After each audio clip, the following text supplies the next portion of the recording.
Hello friends, Sundari's kitchen தாளிக்கும் வாசமில் இன்றைக்கி எள்ளு சாதம் எள்ளோரை செய்கிறது எப்படின்னு சொல்லி பார்க்கலாம். அதுக்கு என்னென்ன பொருள் தேவைங்கிறது அளவோடு டிஸ்கிரிப்ஷன் பாக்ஸில் கொடுத்துட்றேன். இளைத்தவனுக்கு எள்ளு, கொழுத்தவனுக்கு கொள்ளுன்னு ஒரு வழக்கம் உண்டு. எள்ளு அவ்வளவு ஆரோக்கியத்தை கொடுக்கக்கூடியது. இப்போ பார்த்திங்கனாக்கா ஒரு 8லேருந்து 10 காஞ்ச மிளகாய் வத்தல் எடுத்து வறுத்துக்கிறேன். நல்லெண்ணெயில் தான் வறுக்கிறேன். இது மிளகாய் எடுத்துகிட்டு அதே வானலில் ஒரு 2 டேபிள் ஸ்பூன் அளவுக்கு உளுத்தம்பருப்பு அது வறுத்துக்கிறேன். அது கூட 1 டேபிள் ஸ்பூன் அளவுக்கு கடலைப்பருப்பு அதையும் சேர்த்துக்கிறேன். இது ரெண்டும் நல்லா கொஞ்சம் சிவக்கிற அளவுக்கு வறுக்கணும். 1 டீஸ்பூன் அளவுக்கு மிளகும் 1 டீஸ்பூன் அளவுக்கு ஜீரகமும் இதே பொருள் கூட சேர்த்து வறுக்கிறேன். நல்லா இந்த உளுத்தம்பருப்பு கடலைப்பருப்பு நல்ல பொன்னிறமாக வர அளவுக்கு நம்ம வறுக்கணும். ஜீரகம் கடைசியாக சேர்த்துக்கிறேன். முன்னாடி சேர்த்தா கறிகிடுங்கிறதுனால கடைசியாக சேர்த்துக்கிறேன். உடனே பொரிஞ்சிடும் அது உங்களுக்கு. நல்லா பருப்பெல்லாம் செவந்து வந்திருக்கு. கருக விடாமல் வறுத்து எடுத்து தனியாக வச்சுட்டேன். இப்போ அதே வானலில் ஒரு 3 டேபிள் ஸ்பூன் அளவுக்கு வெள்ளை எள்ளு அதை சேர்த்துருக்கேன். இது கூட ஒரு 2 டீஸ்பூன் அளவுக்கு கருப்பு எள்ளும் சேர்த்துக்கிறேன். இந்த கருப்பு எள்ளு கூடுதல் மணத்தை கொடுக்குங்கிறதுனால இங்கே நான் சேர்த்துருக்கேன். வெறும் கருப்பு எள்ளை வச்சு எள்ளு பொடி எள்ளு சாதம் செய்கிறவங்களும் உண்டு. உங்களோட வசதி எப்படியோ அது மாதிரி சேர்த்துக்குங்க. மிதமான தீயிலேயே இந்த எள்ளை பொரிச்சு எடுக்கிறேன். இப்போ பார்த்திங்கன்னா எள்ளு பொரிய ஆரம்பிச்சிடுச்சு. அந்த வானலில் இருக்க சூட்லேயே அது நல்லா பொரிய ஆரம்பிச்சிடுச்சு. இந்த எள்ளும் அதே மாதிரி ரொம்ப செவந்துடக்கூடாது. இப்போ பார்த்திங்கனாக்கா நல்ல எல்லா எள்ளும் பொரியிற அளவுக்கு வறுத்து எடுத்துக்கிறேன். இப்போ இந்த எள்ளு கூடவே கல் உப்பும் சேர்த்துக்கிறேன். தேவையான அளவு சேர்த்துருக்கேன். இது கூட கொஞ்சமாக புளி, அது உங்களோட விருப்பம். தேவைப்பட்டால் சேர்க்கலாம், இல்லைன்னா விட்டுடலாம். ஆனால் அதுவும் ஒரு கூடுதல் ருசியை கொடுக்குது.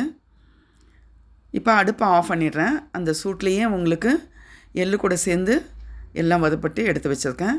இந்த பொருள் எல்லாம் ஆற வச்சுட்டு நல்ல கொரகொரப்பாக பொடியாக அரைச்சி இது மாதிரி எடுத்து வச்சுட்டேன்.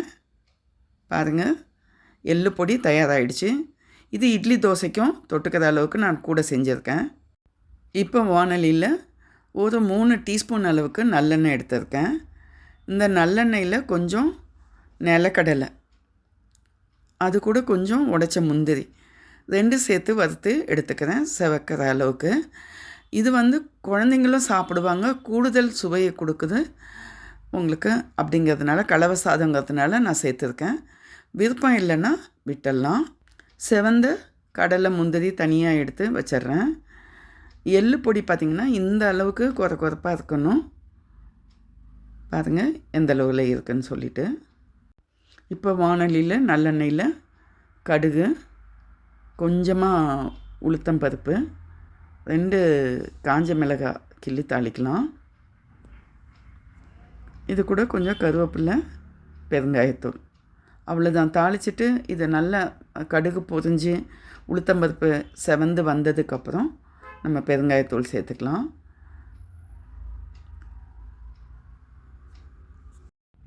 இப்போ பெருங்காயத்தூளும் கருவேப்பிலையும் நான் சேர்க்குறேன். தாளிப்பு முடிஞ்சிடுச்சு. இதில் நான் ஏற்கனவே வடித்து ஆற வச்சு வச்சுருக்கேன் சாதம். எலக்ட்ரிக் குக்கரில் வச்ச சாதம் தான், பொன்னி அரிசி. 1க்கு 2 இல்லைன்னா 2.5 பங்கு, அதாவது அரிசி எவ்வளோ பழசுங்கிறத பொறுத்து உங்களுக்கு தண்ணி அளவு எடுத்துக்கோங்க. எப்பொழுதுமே பச்சரிசி தான் கலவை சாதத்துக்கு நல்லாயிருக்கும். இப்போ நான் இங்கே ஒரு பெரிய கப்பளவு சாதம் தான் இதில் சேர்த்துருக்கேன்.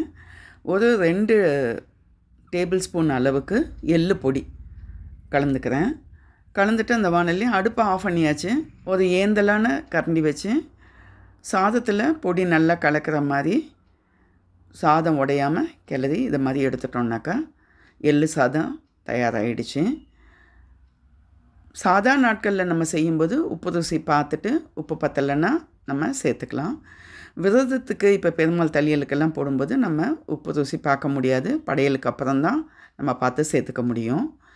புரட்டாசி மாதம் தளியலுக்கு இந்த எள்ளோரை எள்ளு சாதம் ரொம்ப முக்கியமானது. இந்த வீடியோ பிடிச்சிருந்தா லைக் பண்ணுங்கள், ஷேர் பண்ணுங்கள், சப்ஸ்கிரைப் பண்ணுங்கள். நன்றி, வணக்கம்.